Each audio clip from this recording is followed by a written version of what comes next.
Mesdames, Mesdemoiselles et Messieurs, bonjour à toutes et à tous. Soyez encore une fois les bienvenus.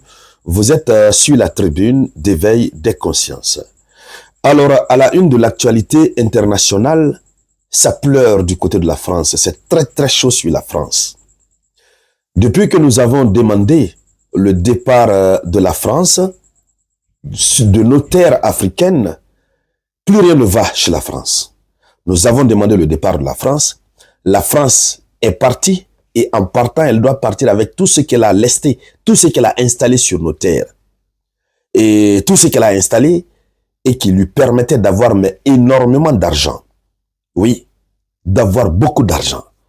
C'est le cas des banques. La France de Emmanuel Macron a une banque très populaire en Afrique qu'on appelle Société Générale des Banques. Vous-même, quand vous entendez le nom, l'appellation même de la banque, c'est-à-dire vous comprenez que ces gens-là sont très intelligents dans la marmaille. Ils créent leur banque, ils l'appellent Société Générale des Banques. Donc, dès que tu entends ça, tu penses que, évidemment, c'est la mère de toutes les banques. Alors, grâce à cette banque, la France s'est fait énormément de fortune. Mais depuis qu'on a demandé son départ, la France va et va avec tout. Oui, elle va avec tout. Alors, depuis 2 ans, la France a réussi à vendre sa banque en question du côté du Maroc. Du côté de la République de Guinée, Guinée-Conakry bien entendu, la France a réussi à vendre. Mais du côté de la Mauritanie, ça a été des problèmes. Lorsque la France avait eu un premier acquéreur, donc d'abord pendant 2 ans, la France est en train de chercher qui va payer sa banque. Au moins pour qu'elle ne perde pas. Puisque ça ne marche plus. La plupart des Africains qui avaient leur compte là-bas ont quitté. Ils ont quitté. Plus rien ne fonctionne. Donc, en Mauritanie, il y a un Burkinabé. Un premier acquéreur était venu. Un Burkinabé.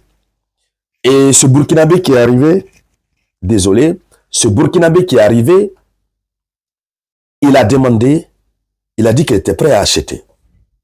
Mais on ne sait pas ce qui s'est passé. La Mauritanie avait apposé son veto. La Mauritanie avait dit net qu'ils ne vont pas vendre ça à ce Burkinabé. Et vous savez, la société appartient à la France, mais les règles qui régissent la vente, l'achat et tout ça là, ces règles sont des règles territoriales. Donc, ce sont les règles de la Mauritanie qui s'appliquent. Alors, le premier, ça a échoué. Ça a été un coup très dur pour la France. Et maintenant, cette fois-ci, nous avons un nouveau acquéreur. La France est très contente. Et donc, c'est de ça que nous allons parler dans le cadre de cette vidéoconférence. Mais avant de continuer, je vous demande humblement de partager la vidéoconférence. Partagez-la au maximum dans tous les groupes possibles. Partagez-la tant que vous pouvez. Mettez beaucoup de j'aime surtout. Voilà. Et surtout, envoyez dans tous les groupes WhatsApp, Messenger, un peu partout. Voilà. Puisque, en tout état de cause, nos frères de l'Afrique doivent voir cette information et se réjouir de ce qui se passe. Alors, cette fois-ci, nous avons un duo qui est acquéreur. Ils sont des Sud-Africains. Alors, selon l'information officielle, la Société Générale trouve un acquéreur et cède sa filiale en Mauritanie. Après le Maroc et la Guinée, c'est en Mauritanie que la Société Générale a trouvé un nouvel acquéreur. La nouvelle est parvenue via un communiqué du consortium Anco Capital Oronto. Donc, ce sont eux qui vont acquérir. Ils ont fait un communiqué. Un accord a été signé avec la banque qui cherche à céder sa filiale depuis plusieurs années, depuis 2 ans déjà.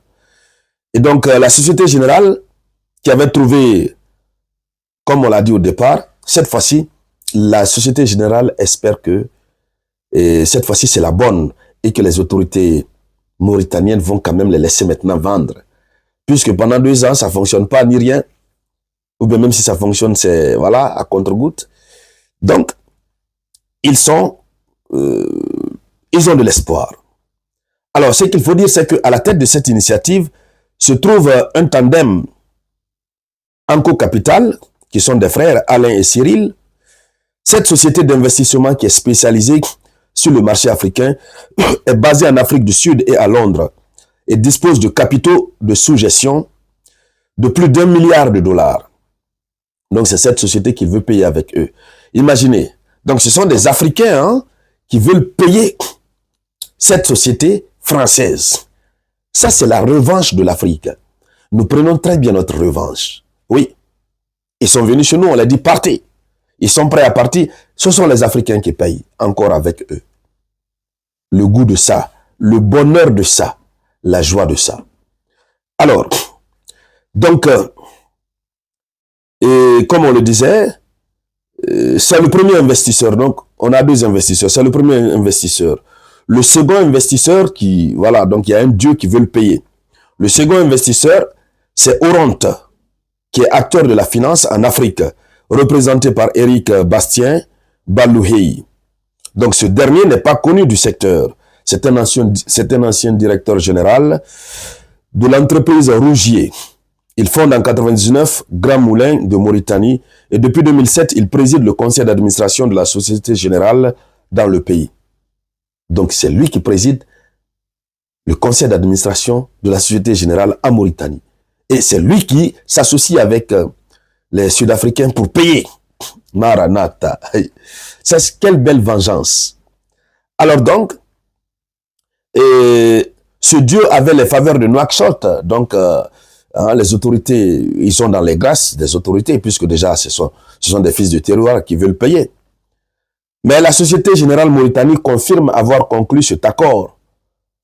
L'accord est conclu et la Société Générale Mauritanie rappelle que cette cession est soumise notamment à la validation des autorités financières et réglementaires compétentes.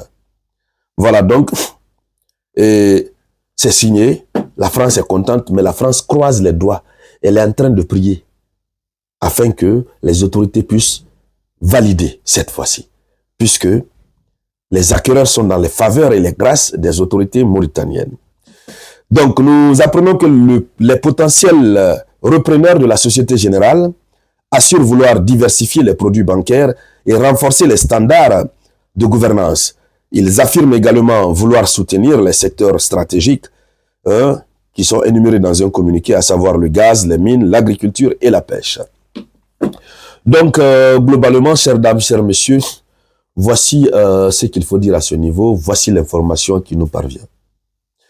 Merci donc à toutes et à tous. Merci pour vos contributions à la réalisation de cette vidéoconférence. Je vous reviens tout à l'heure avec de nouvelles actualités. C'était donc la voix de votre unique samouraï.